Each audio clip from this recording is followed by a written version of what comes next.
Hello, good evening students. Welcome to my YouTube channel Vandana classes. बच्चों, हम इसके पहले क्लास में होम मैनेजमेंट पे डिस्कस कर रहे थे, जो काफ़ी ही इम्पॉर्टेंट टॉपिक है, जिसमें मैंने आपको होम मैनेजमेंट की एक पृष्ठभूमि समझा दी थी कि होम मैनेजमेंट है क्या।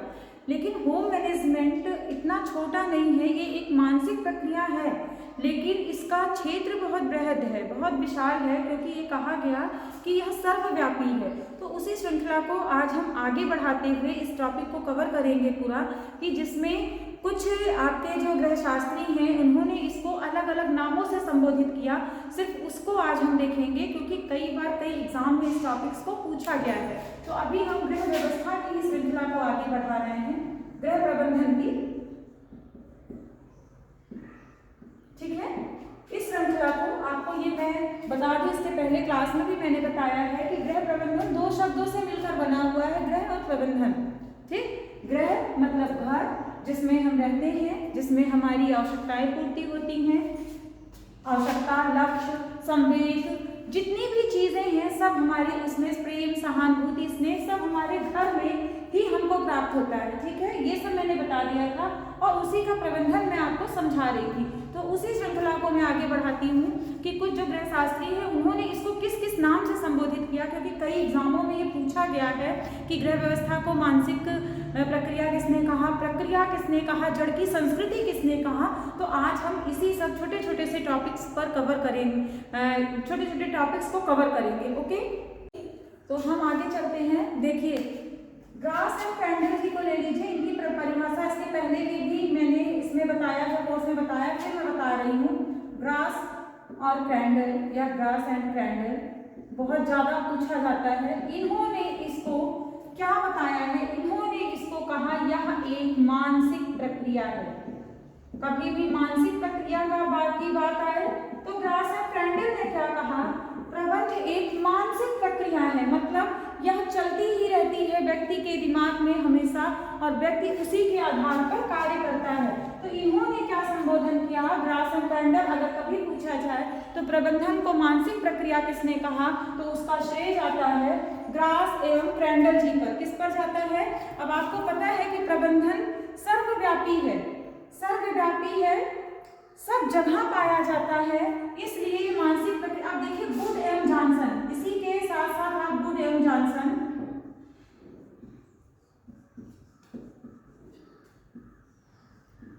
जब आए बात की सर्वव्यापी किसने कहा, किसने इस बात को कहा कि यह सब जगह सभी देशों में पाया जाता है, इस पर सबसे अधिक धन का व्यय होता है, अगर इन सब बातों की बात आए तो गुड जॉनसन जी ने इसे सर्वव्यापी कहा। क्या कहा? सर्वव्यापी कहा, जिसमें सर्वाधिक व्यक्ति कार्यरत हैं।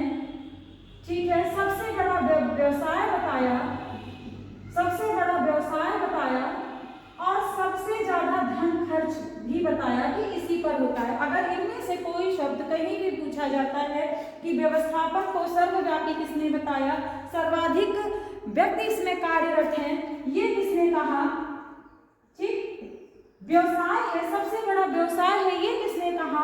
या सर्वाधिक धन इस पर खर्च होता है, ये किसने कहा? तो इसका श्रेय जाता है आपके गुड जॉनसन जी पर। ठीक है, किस पर जाता है? गुड जॉनसन जी पर। इसका श्रेय कहाँ जाता है? गुड जॉनसन जी पर इसका श्रेय जाता है। अब देखिए, यहाँ पर निकिल एवं डार्सी, इनका नाम कई बार, Gross and Kendall, Good Johnson, Nickel एवं डार्सी, ये सब ऐसे हैं कि इनका नाम बार बार पूछा जाता है। ठीक, इन्होंने क्या बताया? इन्होंने बताया यह आयोजन, नियंत्रण, संगठन, मूल्यांकन की श्रृंखला है। ठीक है, यह आयोजन, नियंत्रण, संगठन, मूल्यांकन की एक श्रृंखला है, जिससे हम साधनों के प्रयोग से क्या करते हैं, लक्ष्यों को प्राप्त करते हैं। ये किसने कहा?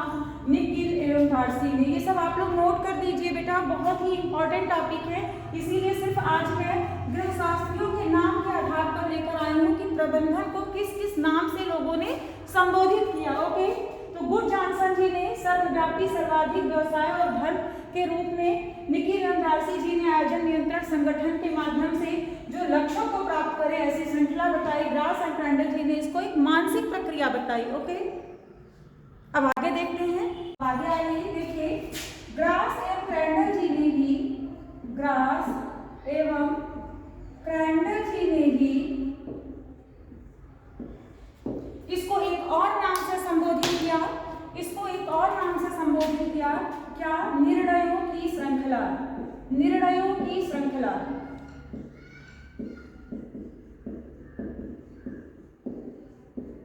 क्या बताया?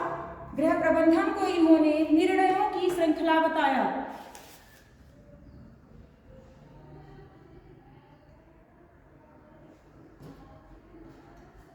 ग्रास एवं क्रैंडल जी ने इसे निर्णयों की श्रृंखला बताया। अब देखिए आगे,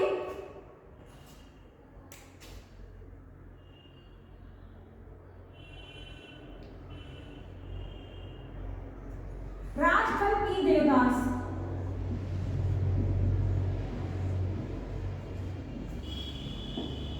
ये सब बहुत इंपॉर्टेंट है, इसी से इनकी परिभाषाएं निकल के आती हैं, इसलिए मैं आज मेन सिर्फ इनके नाम ही आपको बता रही हूं कि किसने क्या कहा है।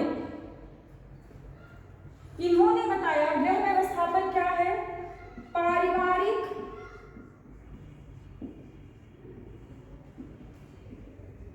लक्ष्यों को प्राप्त करने के लिए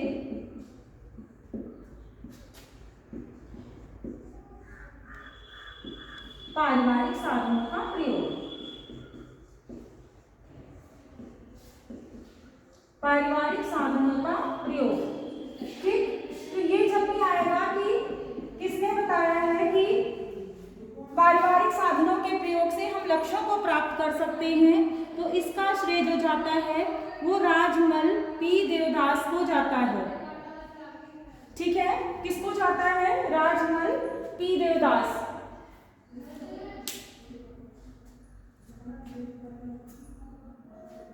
अब आगे नेक्स्ट टॉपिक पे आइए। अब आगे आप देख लीजिए इन तीन लोगों का, गुडडियर एवं प्लोहर। गुडडियर एवं प्लोहर। ओके, गुडडियर एवं प्लोहर जी ने क्या कहा है? इन्होंने बताया कि यह एक प्रभावशाली व्यवस्था है। प्रभावशाली व्यवस्था है जिसमें मूल्यों को समझने के लिए, मूल्यों का नाम उन्होंने लिया है, मूल्यों के समझने के लिए साधनों का प्रयोग। ओके, गुडडियर प्लोहर जी ने कहा कि एक प्रभावशाली व्यवस्था है जिसमें मूल्यों को समझने के लिए साधनों का प्रयोग किया जाता है। इन्हीं की एक परिभाषा, इन्होंने ही कहा कि अगर व्यक्ति को कोई संतोषप्रद जीवन जीना है, संतोषप्रद जीवन जीने के लिए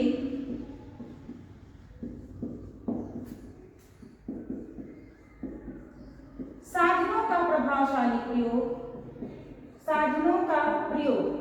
तो जब हम साधनों का सही ढंग से प्रयोग करेंगे या साधनों का प्रभावशाली ढंग से प्रयोग करेंगे, तभी हम जीवन में उद्देश्य को प्राप्त कर सकते हैं, लक्ष्य को प्राप्त कर सकते हैं और एक संतोषप्रद जीवन हमको प्राप्त होता है। ओके, अब इरीन ओपनहीम जी का देख लीजिए कि इरीन ओपनहीम जी ने क्या कहा।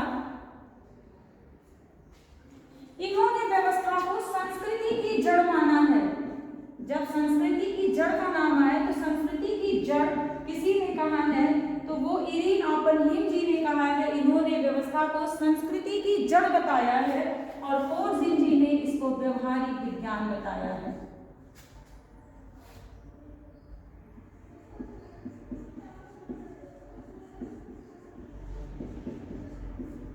ओके, आई थिंक आपको ये समझ में आया होगा। आज मैंने जो गृहशास्त्री के नाम आपको बताए कि किसने किस संदर्भ में चर्चा की कि व्यवस्थापन है क्या, तो ये बहुत ही इम्पोर्टेंट है, बहुत ही इम्पोर्टेंट है ये, जिसको आपको पढ़ना है, याद करना है।